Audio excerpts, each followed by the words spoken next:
welcome to Ag PhD. I'm Darren Hefty. And I'm Brian Hefty. Thanks for joining us today. Well, today on the show, we're going to talk a little about bugs. Early in the season, you need to be scouting really in any crop just to make sure you're not having insect issues. We want to talk about cutworms today and some other early season bugs you may run into on your farm. Well, as that crop starts popping up out of the ground, what I'm concerned about is, does the crop have enough nutrients? Well, you can check in your fields by doing some plant tissue sampling. We'll talk about plant tissue sampling, when you should be doing it, and how you can use the results. We've got a perennial weed of the week coming up later in the show, but first, here's this week's Farm Basics. Farm Basics is brought to you by the Liberty Link trait and Liberty herbicide from Bayer. The most reliable weed management solution, Liberty Link and Liberty herbicide are the link to efficient row crop production and sustainable weed management.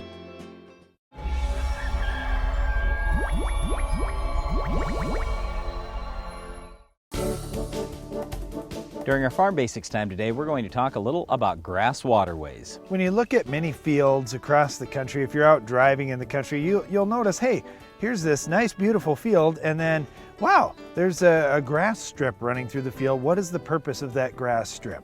Well, in most cases, the grass strips that you're looking at are grass waterways. So as water flows off the hills when it rains, it ends up in the valleys. And if you have a grass waterway there, the main purpose of that grass waterway is to stop erosion. So when the water hits that grass waterway, the grass is well established, covers the ground completely, has a very thick and dense root system, and stops the water from stripping that field of its soil in the valleys. Okay, so right there you say, oh, grass waterways sound great. Well, let's talk about a couple of the downsides. Number one, the farmer had to pay a whole bunch of money for his land, and now he has to take some of it out of production. Because how much money does a grass waterway make him? Well, unless the farmer has livestock and he can bale that grass for hay, he's making nothing. In fact, he looks at it as an expense. And the reason why is because the farmer will have to mow it, he'll have to control the weeds in there, and he's going to have to maintain it over time. So the farmer has to spend all this money maintaining that waterway, and he gets no income off it. So that's the biggest downside that we see. All right, when it comes to grass waterways, one other thing that farmers really have to watch is the weeds. And as we talk about how many challenges farmers have across the country controlling weeds, many times it's, well, they did a great job controlling the weeds inside their field, and it's the ditches and fence lines and these grass waterways where weeds can go to seed, because a farmer isn't going to use his sprayer and spray the weeds in those grass waterways, because what he's spraying oftentimes is to try and stop any grass that may be growing out in his field. So for farmers to control those weeds, it takes an extra application. One of the biggest challenges, though, in the last 20 years is a lot of crops have become Roundup ready. So the farmer could go out in his corn or in his soybeans and spray Roundup right across everything. Well, unless he shut the sprayer off at just the right point, if he sprays the Roundup over the top of the grass waterway, what do you think happens? Well, the waterway dies or gets damaged. Pretty soon more weeds get in there. Pretty soon the grass starts to disappear, and eventually there's no waterway left. So now we've got more erosion issue, and then there's more expense again. The farmer's got to go back in and reseed the grass. It's all a real challenge for grass waterways. So the overall theory is great, and we want you to understand farmers are trying to do everything they can to conserve their soil, to make their soil better, all those types of things. But when they've got these valleys where a lot of water is going to run through them, that's where grass waterways are needed. It's just very difficult to maintain and preserve those waterways over time. There are really two things that farmers can do to try and help keep some of that water out of the waterway. One of the two things is just raising bigger crops. If farmers can do a good job, get the nutrient balance right in the soil, do everything they can to manage that field for high yield, as that crop yields more, it's going to use a little bit more of the water that's going to land on the field. The other thing would be, if farmers can just stop water from getting to that waterway, farmers will oftentimes use subsurface drainage tile. Maybe it's down 2 or 3 or 4 feet in the soil to allow more water to soak into the soil rather than running off the top. Yeah, the big thing is they have to keep the tile lines out of the waterway because the grass roots over time will fill up that tile line. So usually the tiles are 10 or 20 feet away from the grass waterways, and that works out pretty well. So once again, these grass waterways are important for agriculture. It's just understand that the farmer does have a big cost for this. Hopefully that cost gets offset over time by having less erosion and a better overall crop in the field. And one last point about about grass waterways, farmers have to control the weeds in them because weeds like our Weed of the Week may just pop up. We'll show you how to stop this tough weed coming up later in the show.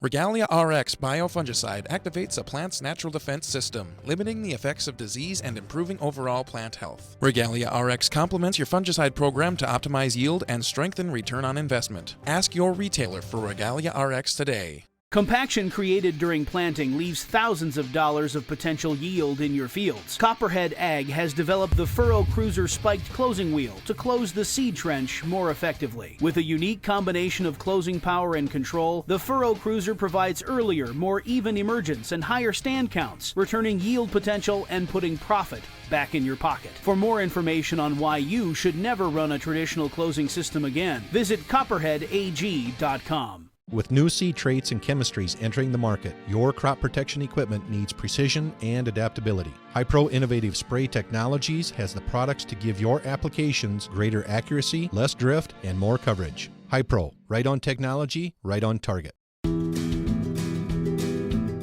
been dealing with AgriLiquid a little over 7 years. I was skeptical, to be honest, but I watched the results from several clients. Those results were increased production and reduction in input cost. With AgriLiquid, we saw an increase in the size of the initial root mass. For ranchers, that means forage production a lot quicker. AgriLiquid works. The bottom line is profitability.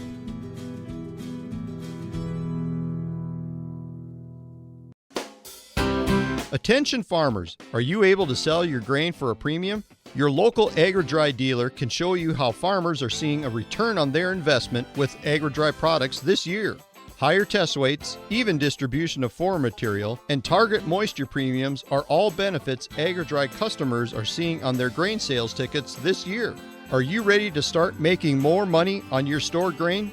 Visit agridryllc.com to find your local dealer today. Take a look inside any rotary combine and you'll find single rotor technology.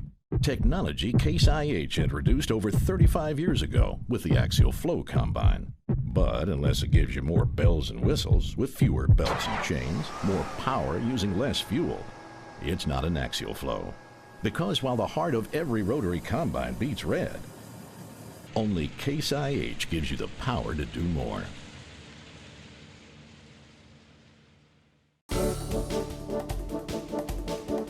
Scouting your fields is one of those jobs we talk about as $100 an hour jobs. They are incredibly important. I mean, it is incredibly important to be out in your field on a regular basis, and one of the main reasons why is bugs. If you have bugs show up in your field and they're harmful bugs, you want to get them under control. I talk to people all the time and say, okay, I want to scout my fields more this year, but what should I be looking for at different stages? So here's some of the bugs you may look for in a variety of different crops here early this season. All right, let's start in corn. Cutworm usually shows up real early in the season. You want to be scouting as soon as that corn is popping out of the ground. I mean, literally day one, you might have cutworms feeding on your plants. But what time of day, Brian? This is the challenge. If you go out in the heat of the day, you're not going to see the cutworms. It's not just cutworms, but there are a lot of other insects you might not see either. So that's why you want to vary your scouting times, because some of these bugs are only going to be out in the dark. But anyway, with the cutworms or any bug, if you see feeding, you see damage onto the plant,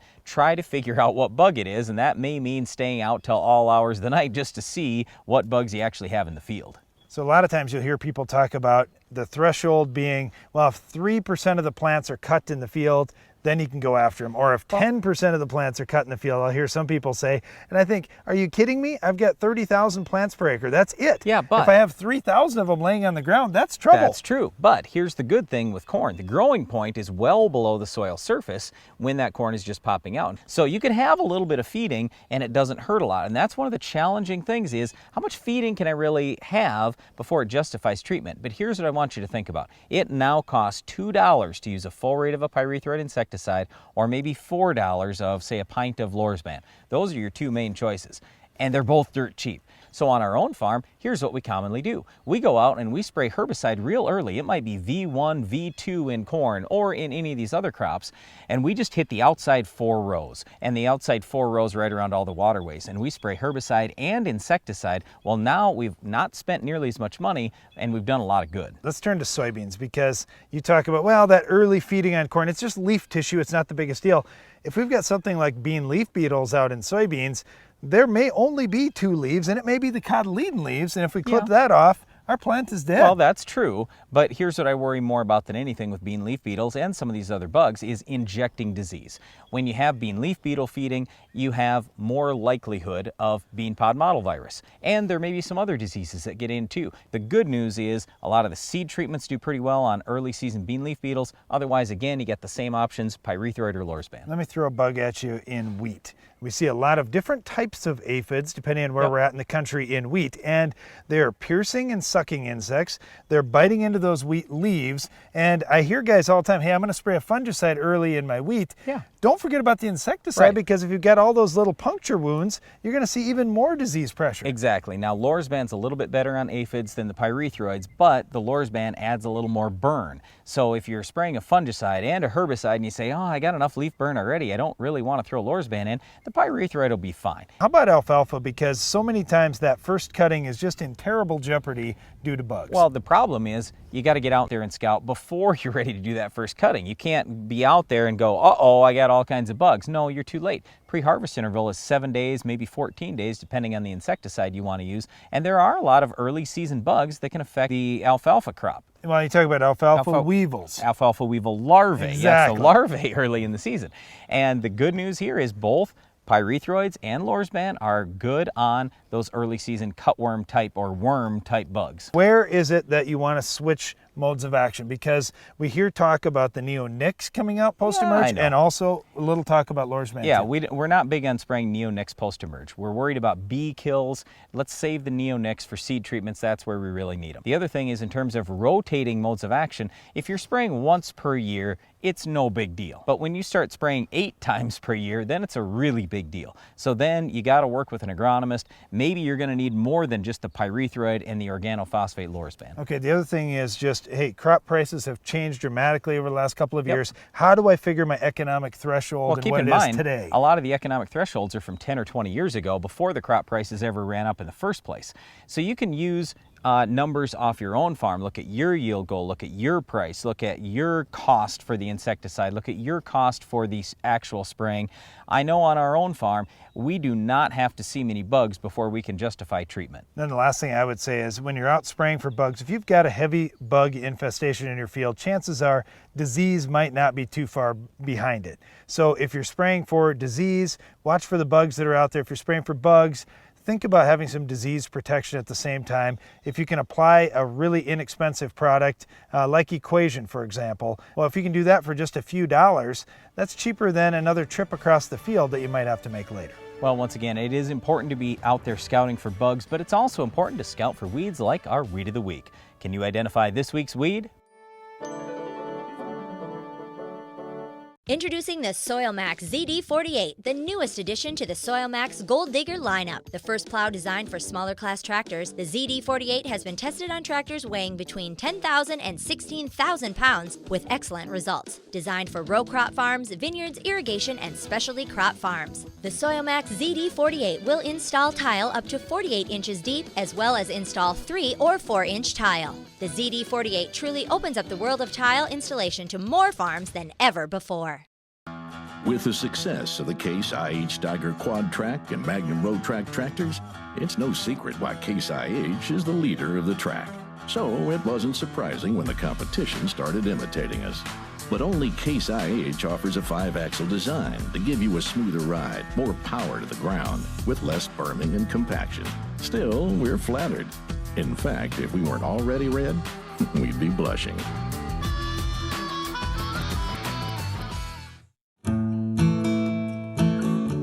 A farmer's attention to detail is what makes the difference. You take the time for service management because you know how vital it is to your operation. You service your field like everything else because soil sampling makes all the difference and gets the results you want. Download the app Soil Test Pro and start grit sampling today. Keep your farm growing strong. The more you test, the more you know. The experience from the salesman to the building crew all the way through was just pleasant and professional. I feel that the people at Morton are my friends. I'll do anything for them because I felt they met that with me. I wouldn't have anybody build me a building other than Morton. I wouldn't even consider anybody else. It pays to go look around, but by far Morton's got the best building and we're just so pleased with it. Contact Morton Buildings today during our Building Value Days sales event. Find the building of your dreams at mortonbuildings.com. How will you secure your farm for the future? The Quasar Chopping Cornhead from Capello USA will help. Our design is focused on efficiency, longevity, and reducing harvest loss, making the Quasar the corn harvest solution to bring your farm forward. With hundreds of units ready for immediate delivery, secure your farm's future today. Do it for your farm, do it for them. Order now. Capello USA, Italian craftsmanship, American grit. One of the most important things you can do on your farm every year is pull plant tissue samples. We want to talk about that today. Well, as commodity prices dropped over the last few years, a lot of guys have said, oh man, I got to cut back on my fertilizer use because that's a big expense for me. And really, it's not a matter of, well, I have to cut back. It's, I got to be smart about how I'm investing these dollars. And when you're putting fertilizer out there, do you really know if you put 10 pounds too much of potassium out there or if you're putting 20 pounds too little? The only way you can find out is actually asking the plants. And what I'm talking about here is plant tissue analysis. So we're taking key parts of that plant, sending them to a lab, finding out what the nutrient content is, and seeing if we're low and deficient or if we're high or excessive. Okay, so what we want you to do is in all the grass crop, just take one field to start with and sample it every single week during the growing season, at least 8 to 12 weeks. Okay, start immediately, right when that corn pops out of the ground or wheat, and sample first thing every Monday morning. Call it 8 o'clock every Monday morning. We want to do the same time of day, the same day of the week. Pick 2 spots in your field. Just take a look at last year's yield map. Pick the worst spot and pick the best spot. And go to those 2 spots and go back every single week and pull samples. You can go to MidwestLabs.com. You can also find this information on AgPhD.com in terms of what part of the plant you need to take, because it does change throughout the season. Very early on, you'll take the whole plant. Later on, you'll just take certain leaves. But anyway, you want to take those leaves, you want to put them in a paper bag and send them in for analysis. You want to do this over a period of time because all a tissue sample is going to tell you is, what do we have for nutrients in the plant that day? It doesn't tell us anything more than that. So that's why we want to have 8 to 12 weeks worth of data. And for broadleaf crops like soybeans, for example, many times the plant tissue analysis early in the season doesn't tell us a whole lot because the soybean plant needs so many of its nutrients later in the season, like around the reproductive stages. So many farmers are just waiting till just before reproduction and they start pulling samples, like in the north where we have a lot of soybean flowering happening after the shortening of the days.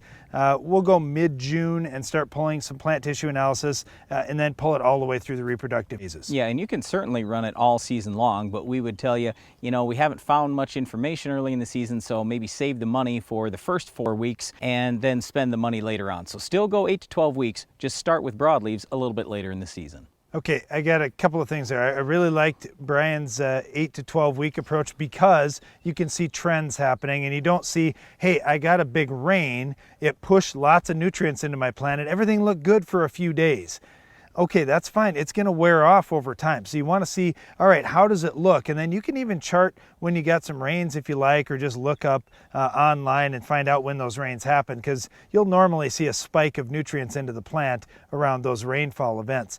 The other thing that we were talking about here is some of the micronutrients, and I think it's just critical that when you're running this plant tissue analysis, you don't just do it for N, P, and K. You've got to do it for all the nutrients that you really want to see analyzed. That way you get a picture of what's going on. The other thing that I'd say is pick a couple areas in your field. Maybe you pick a very highly productive area, an area that always gets you your best yield, and then you pick that spot that you say, man, no matter what I do over there, I can get 200 bushel corn on the rest of the field, but I get 100 bushel in that spot. Take a sample over there. Over that 8 or 12 week period, I think you're going to find out what's going on. Maybe there's something going on there that you can fix to try to improve productivity in both areas of your farm. Darren and I have had the good fortune to visit with lots of really high yield farmers around the United States and really around the world.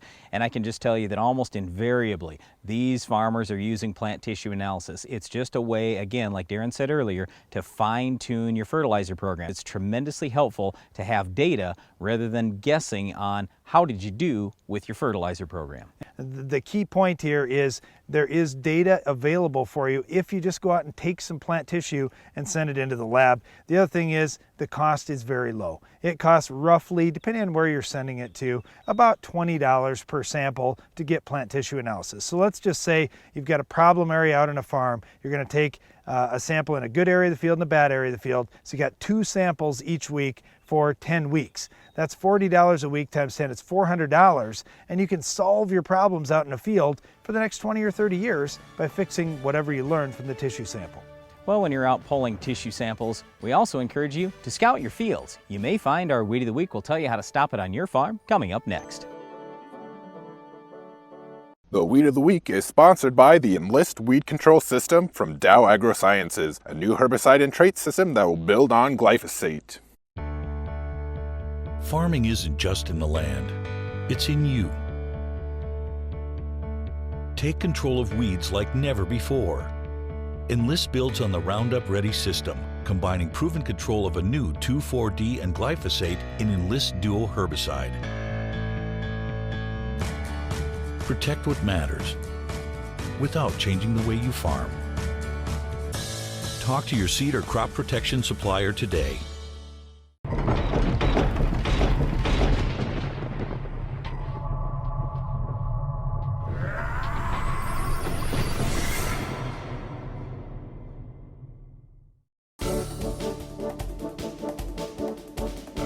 Our Weed of the Week is an interesting one. It's a perennial called Meadow Anemone. All right, so Meadow Anemone, a lot of people will think about this as, wow, that's a pretty cool wildflower. And that's fine. It is a nice little wildflower. The problem with Meadow Anemone is it's very invasive. That means it spreads quickly. So if you have a couple of plants here, pretty soon there's 50 plants here. It's interesting when you talk to people of, hey, I want to have some flowers growing in my tree grove, and they plant a few Meadow Anemone out there. Pretty soon the whole tree grove is Meadow Anemone, and then it's creeping into the field. Then it's creeping into your neighbor's property, and it gets to be a problem. So we go very quickly from, hey, how do I get this stuff started, to, oh no, now it's started, I can't get it stopped.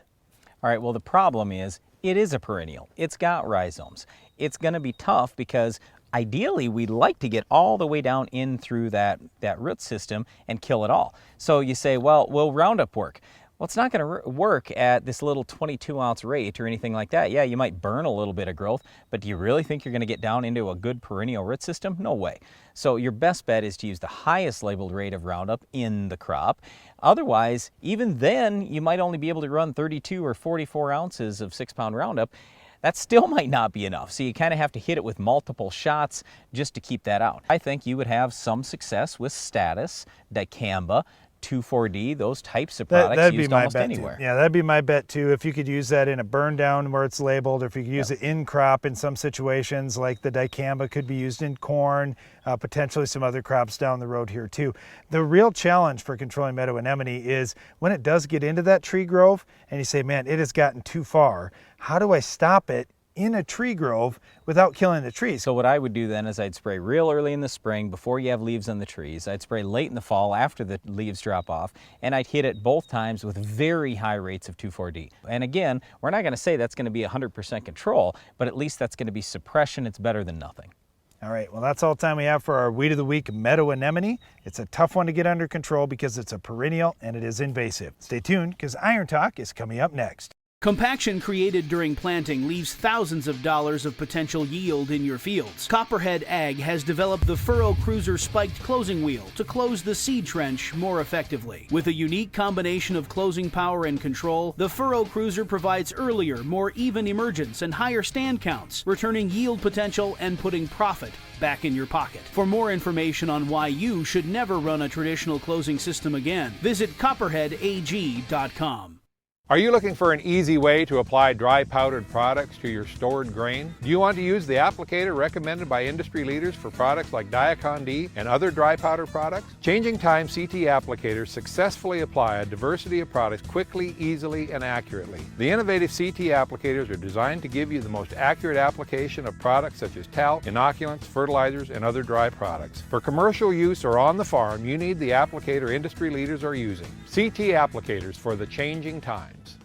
Introducing the Soil Max ZD48, the newest addition to the Soil Max Gold Digger lineup. The first plow designed for smaller class tractors, the ZD48 has been tested on tractors weighing between 10,000 and 16,000 pounds with excellent results. Designed for row crop farms, vineyards, irrigation, and specialty crop farms. The Soil Max ZD48 will install tile up to 48 inches deep, as well as install 3 or 4-inch tile. The ZD48 truly opens up the world of tile installation to more farms than ever before. There are trillions of hardworking microbes right beneath your feet. Today, Monsanto BioAg is harnessing the power of microbes, creating microscopic farmhands that help plants access nutrients, enhance root and shoot growth, and handle stressful conditions throughout the season, protecting and maximizing your yield potential. We're turning 500 trillion microbes into 500 trillion new farmhands, ready for work. Nature, it's powerful technology. I trust Agro Liquid because I've seen the results and they're positive and they work on my farm, they work in my environment. When I started farming, we was farming around 125 acres and now we're up to around 1,700 acres. I think I was recognized as the Tennessee Young Farmer by being a leader in the community and also being innovative. I'm always looking for new products, but I got to make sure that those products are sustainable. I've got a 2-year-old and a 4-year-old and I would love for them to farm this land. Iron Talk is brought to you by Case IH. The AFS Connect Farm Management System from Case IH connects you, and only you, to the information you need most from your equipment, from anywhere, at any time. AFS Connect, only from Case IH.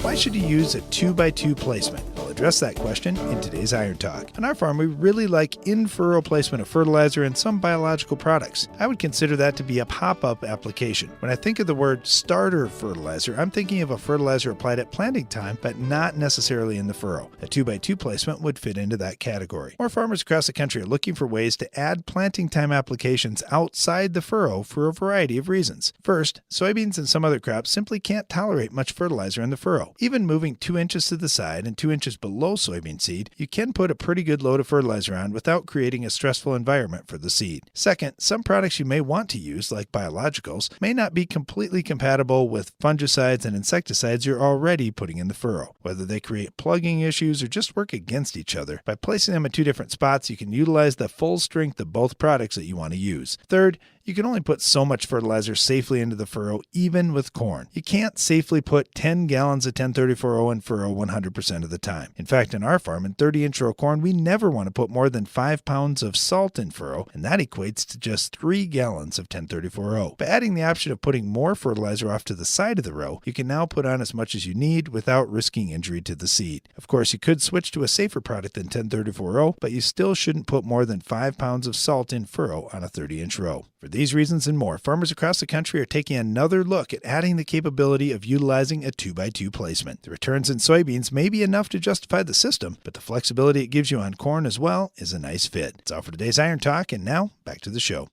Closed captioning for Ag PhD is sponsored by Norwood Sales. On your farm, you need speed and year-round effectiveness in your tillage program. The Quick Till from Norwood Sales allows you to move quickly through your fields, maximizing time and improving yield. Constructed of heavy-duty materials, the Quick Till is ideal for both spring and fall applications, from preparing a healthy seedbed early in the season to breaking up corn residue after harvest. For more information about how a Quick Till can improve fields on your farm, call Norwood Sales today. Well, that's our time for today, but if you're looking for more agronomic information, we invite you to tune in to the Ag PhD radio show, where we take your live phone calls each weekday at 2 p.m. Central. You'll find us on Sirius XM, channel 147. And don't miss the next Ag PhD TV show. We'll have another Weed of the Week, Farm Basics Iron Talk, and a whole lot more. I'm Darren Hefty. And I'm Brian Hefty. Thanks for watching Ag PhD. Soil is nature's filter to keep contaminants out of our water. To learn how farmers manage soil and groundwater, visit the Responsible Nutrient Management Foundation at rnmf.org.